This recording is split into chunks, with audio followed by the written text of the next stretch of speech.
Padre, quiero invitarlos a que me puedan acompañar en oración, ahí donde están, cerramos los ojos. Señor, te damos las gracias por todo, Padre. Te pido ahora en este momento que voy a hablar, Señor, a tu pueblo, que no sea yo, sino que seas tú. Que seas tú el que pueda hablar mediante de mí, Señor, y que lo que podamos escuchar hoy sea para edificar nuestras vidas y para unificar a nuestra iglesia. Gracias te damos por todo. En el nombre de Jesús. Amén. Sí, voy a pedir a la congregación que si quiere puede bajar. Luego le hago el llamado para subir. A los acompañantes, pero estoy nervioso, ¿no?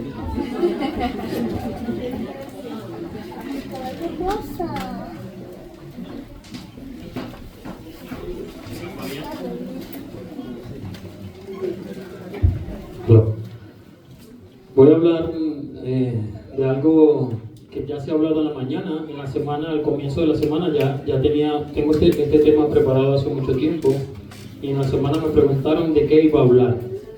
Y en la escuela sabática han tenido a bien traer un adelanto, ¿verdad?, para el tema de hoy. Hoy voy a hablar acerca del perdón.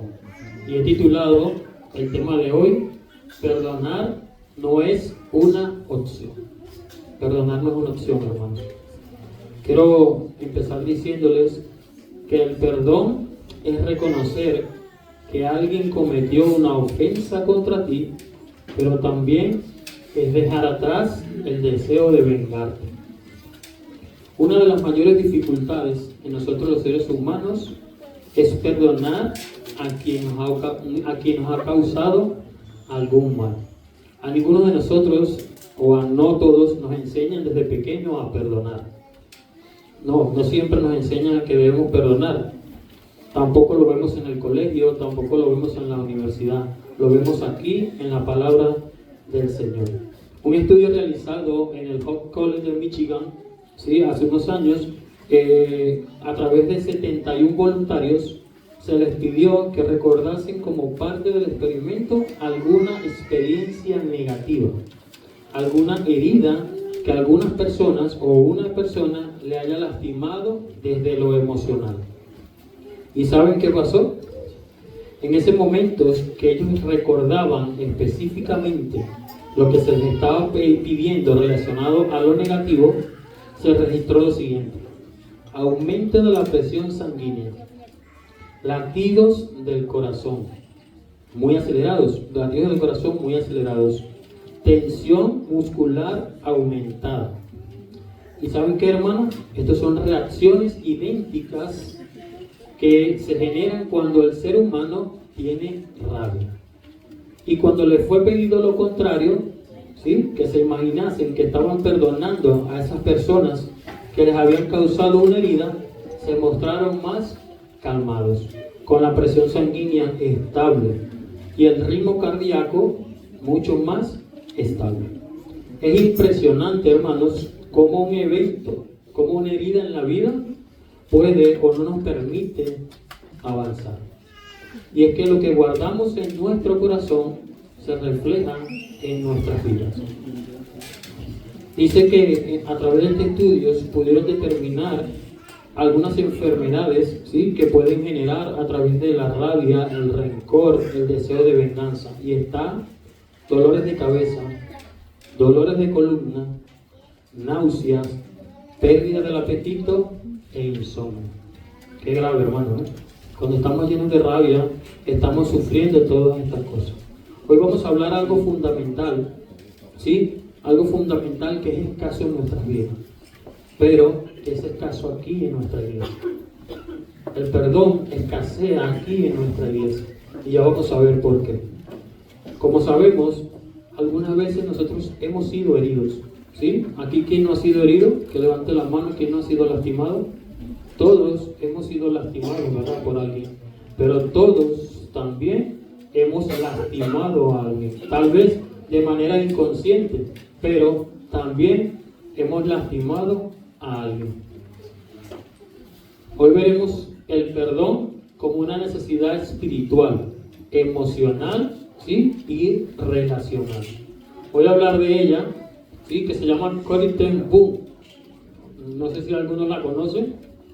Ella es una señora cristiana, una hermana de la fe. Dice que corría el año de 1947. ¿Sí? Acababa de terminar la Segunda Guerra Mundial. Y dice que esta hermana, ¿sí?, en Alemania empezó a predicar del Evangelio. Se dice que era una mujer sencilla, ¿sí?, pero valiente. En un momento sube al púlpito de su iglesia con una voz suave, pero su mensaje era fuerte como el acero. Ella es una sobreviviente de un campo de concentración nazi.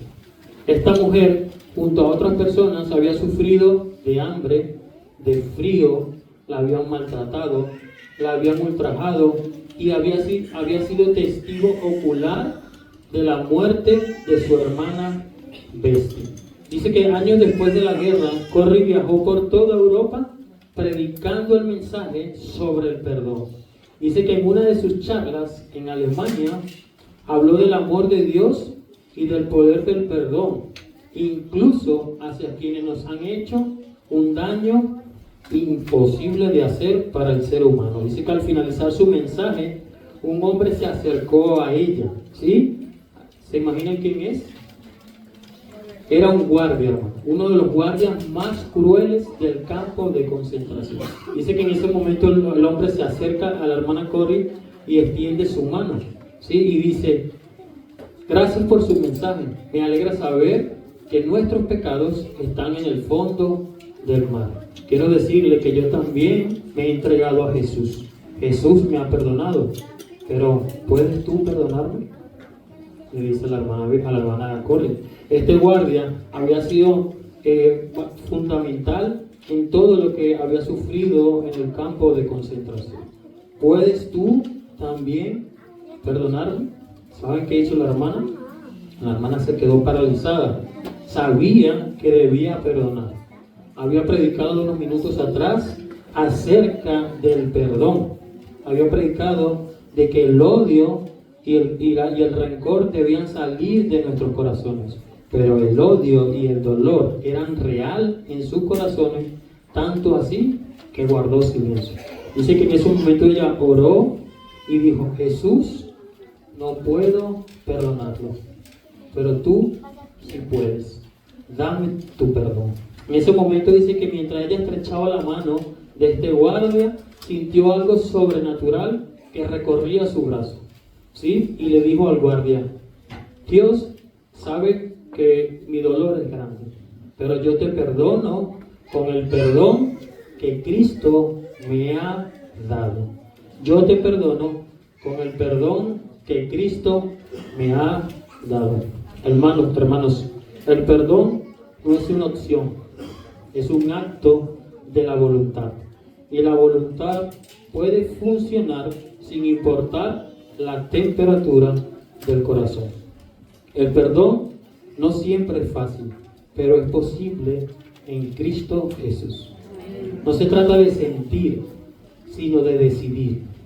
Perdonar a quienes nos han herido profundamente solo es posible cuando confiamos en Dios. Hoy hablaremos acerca de las etapas del perdón, ¿sí? También vamos a estudiar estos puntos donde dice que existen algunos múltiples tipos de perdón, entre los cuales se encuentra el perdón condicional, que es el que otorgamos bajo ciertos términos, ¿sí?, y condiciones. El perdón incondicional, que se presenta el acto de perdonar sin pedir algo a cambio, ¿sí?, o establecer condiciones. Y el perdón propio, que se encuentra cuando nos ofrece la paz interior y consiste en dejar en el pasado los errores y soltar esa carga autoimpuesta. Además, la teoría del modelo de fases del perdón propone que el proceso de perdón se da en 4 fases: negación, enfado, aceptación y movimiento. Las etapas del perdón, dice que no siempre ocurre de manera instantánea. A veces podemos decir: hermano, pero usted que sabe lo que me hicieron, yo no lo puedo perdonar. Todos hemos sido heridos, hermano. Todos tenemos heridas aún en el corazón que sangran, ¿sí? Que nos duelen, pero el mandato divino es perdón. Hay que perdonar, ¿sí? Y dice que el perdón no siempre ocurre de manera instantánea. A menudo es un proceso que involucra emociones, decisiones y lo más importante es la obra del Espíritu Santo. O sea que la primera etapa del perdón es reconocimiento del dolor. Ocurre cuando admitimos que fuimos heridos, ¿sí? No negamos el dolor ni lo justificamos. No tratamos de decir, no me duele, no. ¿Sí? El dolor hay que admitirlo, admitir que fuimos heridos. El peligro, dice que muchos tratan de minimizar, ¿sí? No fue tan grave, eso no me dolió, o reprimir el daño. Pero hermanos, lo que no se reconoce, no se sana. Dice que el paso clave es llorar con Dios, reconocer el sufrimiento, reconocer que el sufrimiento es el inicio de la santidad, de la sanidad. Busquemos Salmos 34, versículo 18 y veamos qué nos dice. Salmos 34, 18. Si alguien lo tiene, lo puede leer. El Señor está cerca de los quebrantados de corazón y salva a los contritos de espíritu. El Señor está cerca de los quebrantados de corazón. Todos tenemos dolores por sanar. Ve al Señor, Él es el único que puede sanar tu dolor. Dios no nos pide que neguemos lo que sentimos, sino que se lo traigamos a Él. La segunda etapa es reflexionar y confrontar. ¿Qué ocurre? Comenzamos a analizar lo que pasó, ¿sí? ¿Quién nos hirió? ¿Por qué? ¿Y qué nos afectó? La decisión es que podemos elegir entre alimentar el resentimiento o buscar la ayuda de Dios para sanar. Y el paso clave es separar el acto ofensor, el acto del ofensor.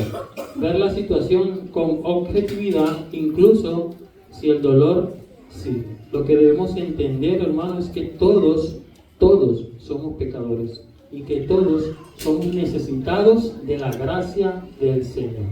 ¿Sí? Seguimos, vamos a leer Efesios, bueno, aquí lo tenemos, Efesios 4, 26, 27, dice que airaos, pero no pequéis, y no se ponga el sol sobre vuestro enojo, y deis lugar al diablo. Algo muy complicado en nuestra iglesia. Aquí no se escapa nadie, hermano. Aquí todos llevamos de este versículo. Aquí todos peleamos, ¿sí? Y nos enojamos con nuestro hermano y duramos tiempo sin hablarnos, tiempo sin vernos ni siquiera. Y el Señor nos está diciendo que no se ponga el sol sobre vuestro enojo. Debemos de tener cuidado, hermanos. Vamos con la tercera etapa, es decidir perdonar. El perdón es una decisión, no es un sentimiento. Es un acto de obediencia y no de debilidad. No estás diciendo que estuvo bien, sino que no cargarás con el odio. Cuando tú decides perdonar, no quieres decir que estás de acuerdo con lo que el hermano te hizo. No estás de acuerdo como en la manera en cómo te lastimó, ¿sí? Pero el perdón, hermano, es una... cuando decidimos perdonar, cuando tenemos una herida, ¿verdad?, abierta, el perdón es esa cura, es el remedio que limpia la herida, ¿sí? El perdón. Pero la oración sana la herida. Entonces debemos tener en cuenta, hermanos, que debemos orar unos por otros, así como lo dice Colosenses 3:13, donde también nos dice que debemos soportarnos unos a otros y perdonándonos unos a otros de la misma manera que Cristo nos perdonó, así también hacedlo vosotros. El perdón, como ya les decía, hermanos, no es una acción. El perdón es un mandato divino. Hay muchas heridas en nuestra iglesia. Tenemos un pasado que algunos no hemos podido olvidar. Hemos tenido un pasado donde algunos hemos salido lastimados, y es un pasado en el que debemos dejar atrás. Debemos sanar esas heridas, ¿sí?, que hemos cometido en el pasado. ¿Saben por qué, hermano? Porque si no, no vamos a crecer. Si no, no vamos a avanzar. Si vamos a estar todo el tiempo de la misma manera en que estamos ahora, no vamos a avanzar, no vamos a crecer. Entonces debemos tener cuidado, hermanos. Debemos tratar de que las heridas que hay en nuestra iglesia y que están dividiendo a nuestra iglesia, el rencor, el orgullo, puedan desaparecer de nuestras vidas. Voy a contarles, hermanos, una historia, una fábula sobre una serpiente que entra a una carpintería. No sé si algunos la habrán escuchado. Dice que esta serpiente se arrastraba por la carpintería, ¿sí? Y va y toca un serrucho. Y el serrucho lastima su piel. Y ella, enojada, con rabia, se voltea y muerde el serrucho. Se lastimó los dientes. Y aún más enojada fue y abrazó el serrucho con toda su fuerza, y el serrucho acabó con él. Así es el odio que podemos llegar a tener, hermanos. El odio acaba con nuestra vida. Dice que el odio es parte fundamental en una muerte lenta en el cristiano, en el ser humano. Cuando estamos llenos de odio, cuando estamos llenos de deseos de venganza, de todas esas cosas, dice que el ser humano se va destruyendo a sí mismo poco a poco. Vamos a leer también la cuarta etapa. Dice que sanar por medio del Espíritu Santo.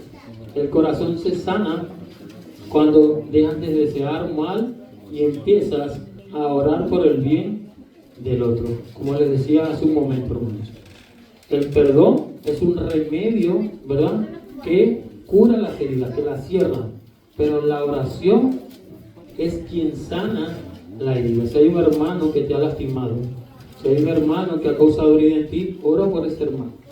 Ora. En todo tiempo, ora por ese hermano, porque de esa manera te sanas tú y puedes también sanar o perdonar a otro. Entonces debemos sanar por medio del Espíritu Santo. ¿Y cómo podemos nosotros perdonar a tu prójimo? Perdonándonos a nosotros mismos. ¿Cómo podemos nosotros mostrar ese perdón?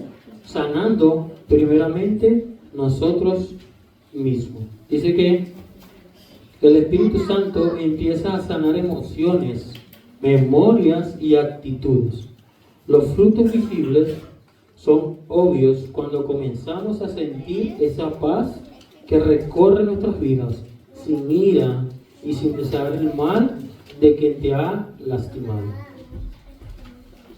El perdón no es justificar, no es olvidar, no es minimizar, y tampoco quiere decir que nos vamos a reconciliar automáticamente. El perdón es renunciar al derecho de vengarse, liberar al otro del castigo y es seguir a Cristo y vivir en su amor y su perdón. Así que libertad y restauración ocurre cuando ya no estamos atados al pasado. El perdón ha roto las cadenas del resentimiento y es lo que debemos hacer en nuestra iglesia. Tenemos un pasado tormentoso. Hay hermanos, hay personas que aún están heridas por cosas que han ocurrido en el pasado. Y esto, hermanos, debe salir de nuestras vidas. Debemos sacar esto de nuestras vidas porque si no, no vamos a crecer. Si no nos unimos, si no trabajamos unidos, no vamos a crecer. No vamos a ir de este local porque no logramos pagar, es porque simplemente no logramos unirnos. Y a donde vayamos, vamos a tener otro tipo de problemas. Al local donde vayamos, vamos a tener el mismo tipo de problema o otro peor. ¿Por qué? Porque simplemente no nos unimos, no nos perdonamos y no avanzamos. ¿Sí? Entonces, el perdón libera más al que perdona que al que ha sido perdonado. Ya no eres esclavo. Ya no eres esclavo del pasado ni del odio. Avanzas y vives con paz, con amor, sin resentimientos y cargas. La lectura bíblica la encontramos en Mateo 18:21, y es que Pedro le hace una pregunta a Jesús.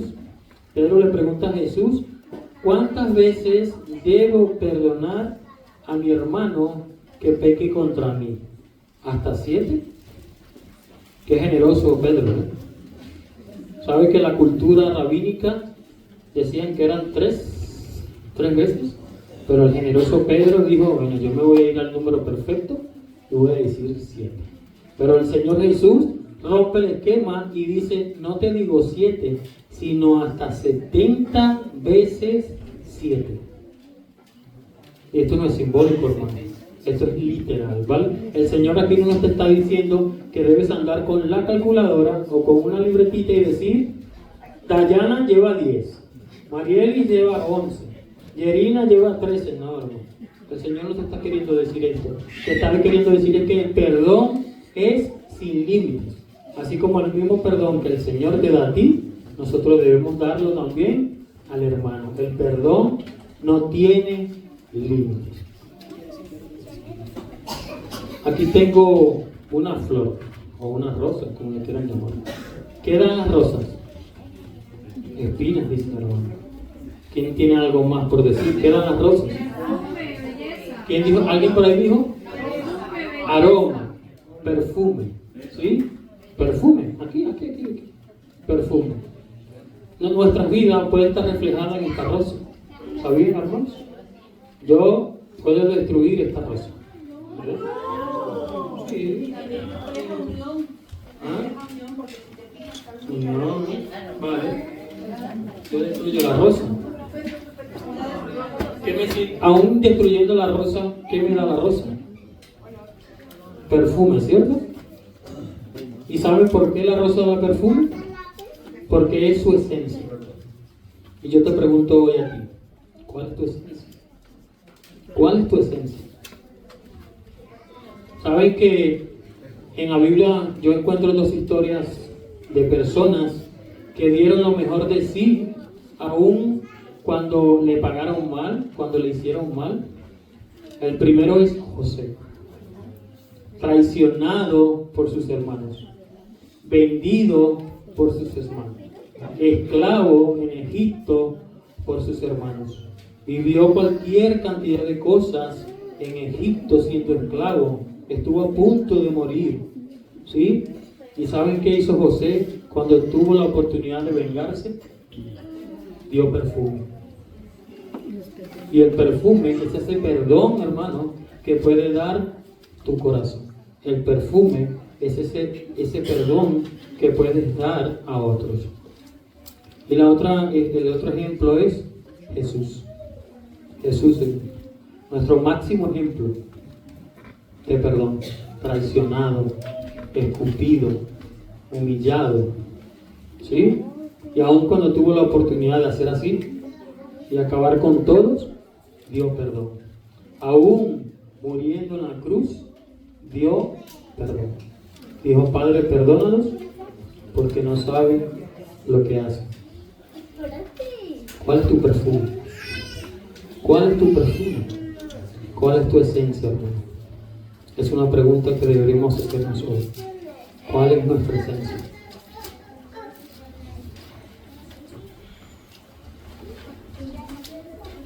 ¿Por qué debo perdonar? ¿Por qué debo perdonar?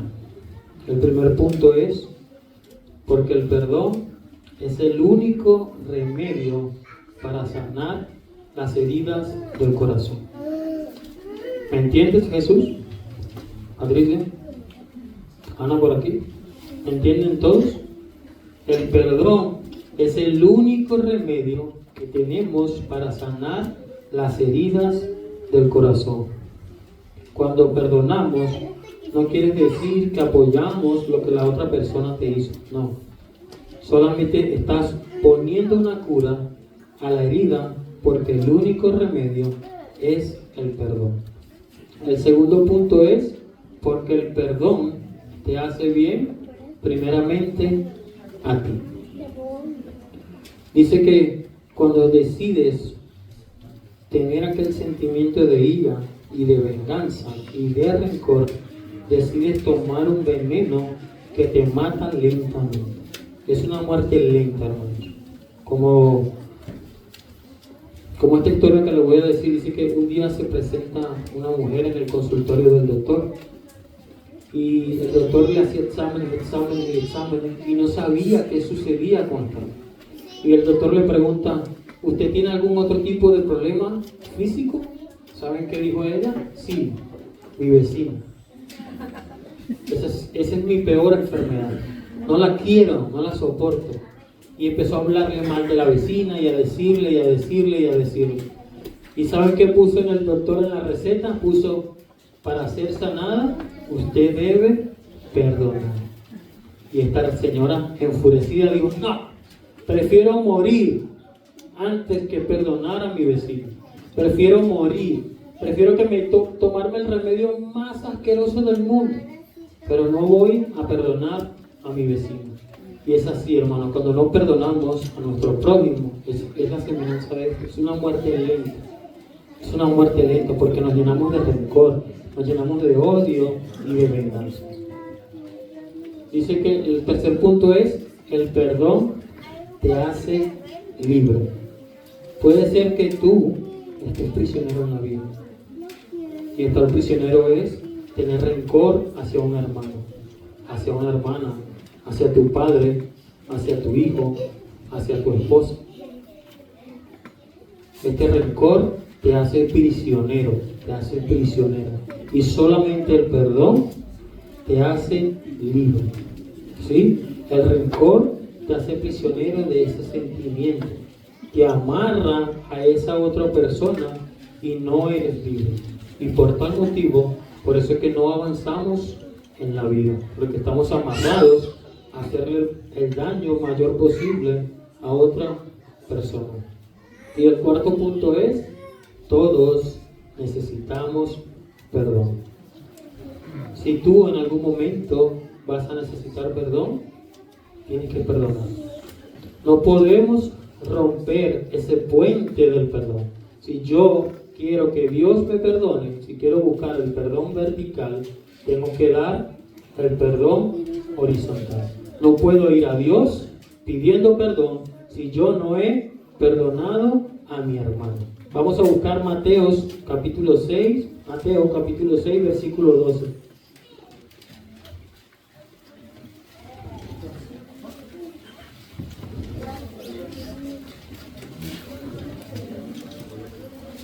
Si alguien lo tiene, Mateo 6:12.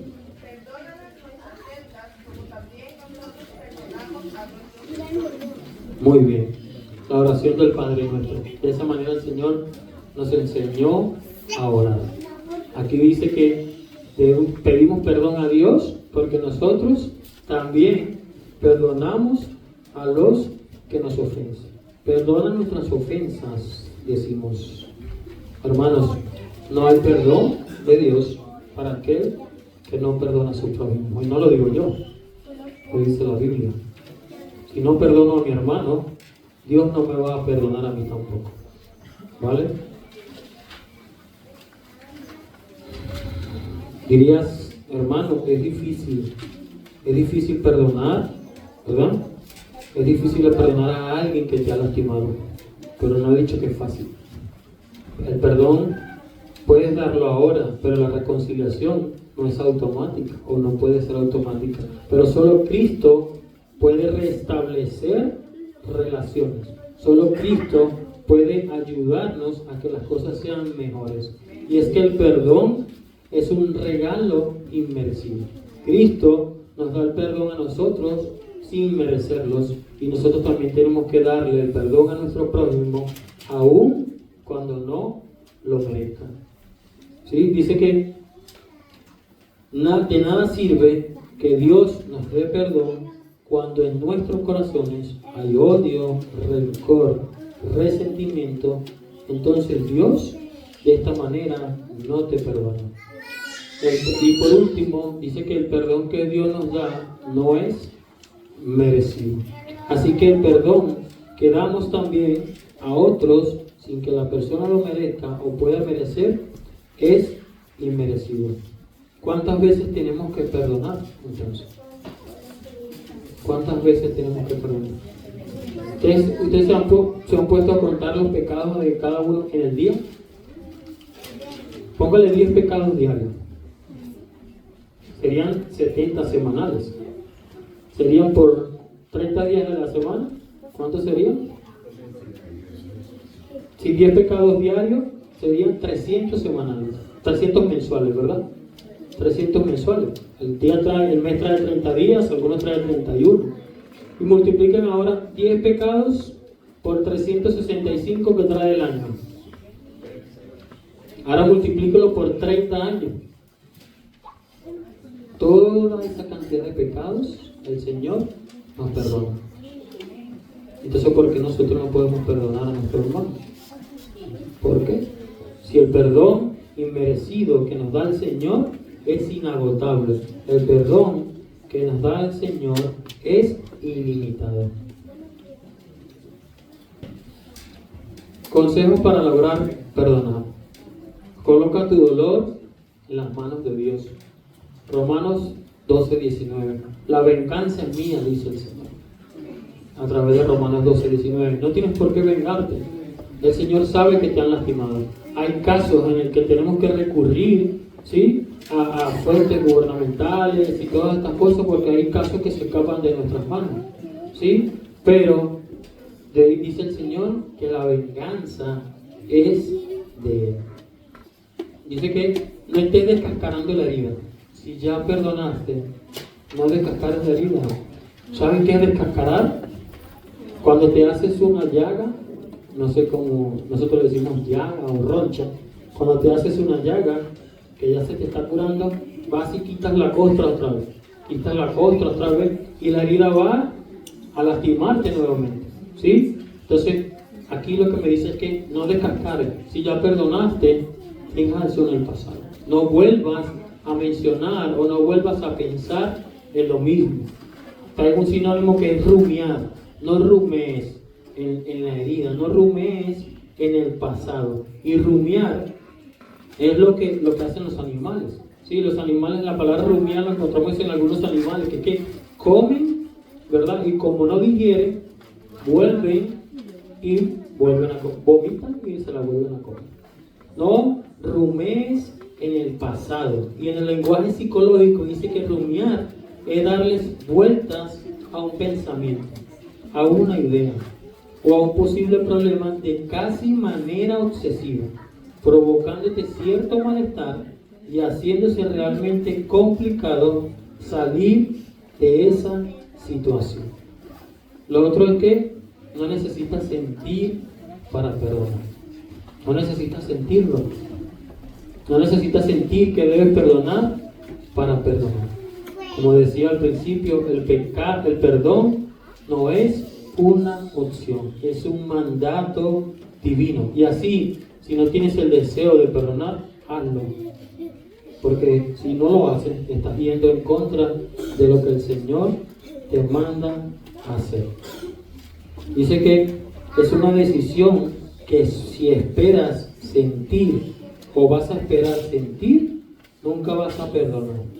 Tú decides colocar el remedio del perdón. Dice que nunca disfraces el dolor de una herida. Si heriste a alguien, pide perdón. Si alguien te ha lastimado, perdona. Si heriste a alguien, pide perdón. Y si alguien te ha lastimado, perdona. ¿Qué es perdonar? Perdonar se divide en dos palabras, hermanos: perder y donar. ¿Qué pierdes? Pierdes el derecho de vengarte. ¿Y qué cosa donas? Donas lo mejor de ti ante lo malo de otro. El Señor quiere restaurar nuestras vidas. El Señor quiere que tomemos un rumbo diferente en nuestra iglesia. Va a venir un nuevo año eclesiástico. Necesitamos comenzar unidos. Necesitamos estar unidos. Hay bancas vacías en nuestra iglesia. ¿Dónde están esos hermanos? ¿Qué está pasando en nuestra iglesia? Y en gran parte es mi culpa, porque soy un líder de iglesia y lo que está ocurriendo en la iglesia en gran parte es mi culpa. ¿Qué está pasando con nosotros? ¿Qué tipo de perfume estamos dando, hermanos? ¿Qué estamos haciendo? Dios no divide, hermanos. Dios unifica. Ya sabemos quién es el que divide. Debemos trabajar unidos. Debemos trabajar unidos tomados de la mano. El Señor quiere que seamos diferentes.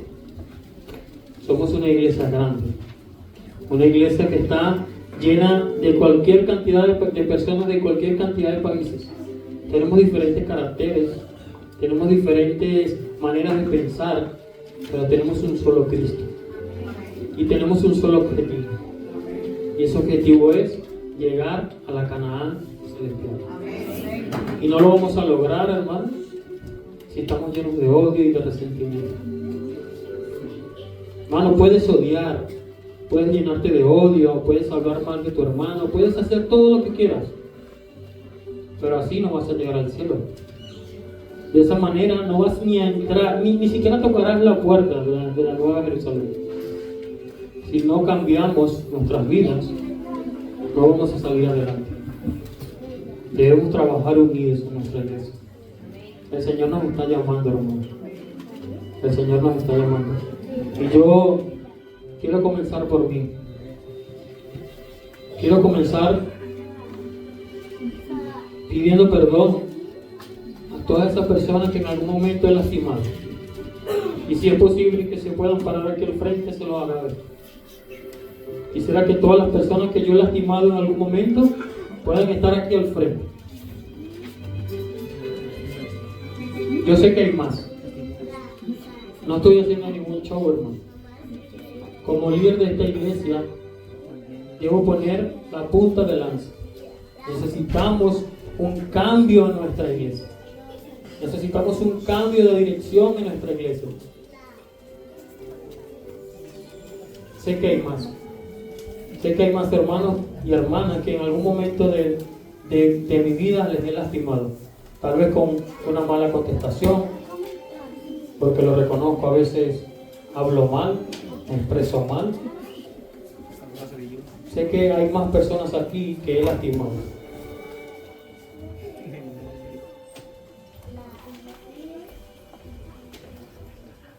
Quiero pedirles perdón, mis hermanos. A ustedes tres y a los que no se han levantado. Quiero pedirles perdón y que podamos seguir trabajando y luchando por alcanzar esa patria celestial. El Señor quiere llevarnos al cielo. El Señor quiere cambiar nuestra iglesia. Sabemos que es profético, sabemos que van a suceder muchísimas cosas en los tiempos finales. Pero en este momento el Señor quiere unificarnos. Tenemos una gran tarea por delante. Necesitamos predicar el Evangelio en Alcalá. Necesitamos predicar el Evangelio en Alcalá. Y no lo hacemos, hermano. 1, 2, 3, 4, como mucho. Si no me interesa el departamento, no le apoyo. Si la hermana directora me cae mal, no le apoyo. Si el hermano director me cae mal, no le apoyo. Debemos cambiar esa mentalidad, mis hermanos. Debemos trabajar unidos por lo que se nos viene. Esperamos que el Señor pueda cambiar nuestro sentimiento de rencor, de odio y de venganza. Que podamos dar ese perfume del perdón. Que podamos, de ahora en adelante, poder hablar con ese hermano o con esa hermana que no me hablo, que no le veo, que no le digo hola. Que podamos hablar y podamos acomodar las cosas por el bienestar de nuestra iglesia. Que el Dios te bendiga.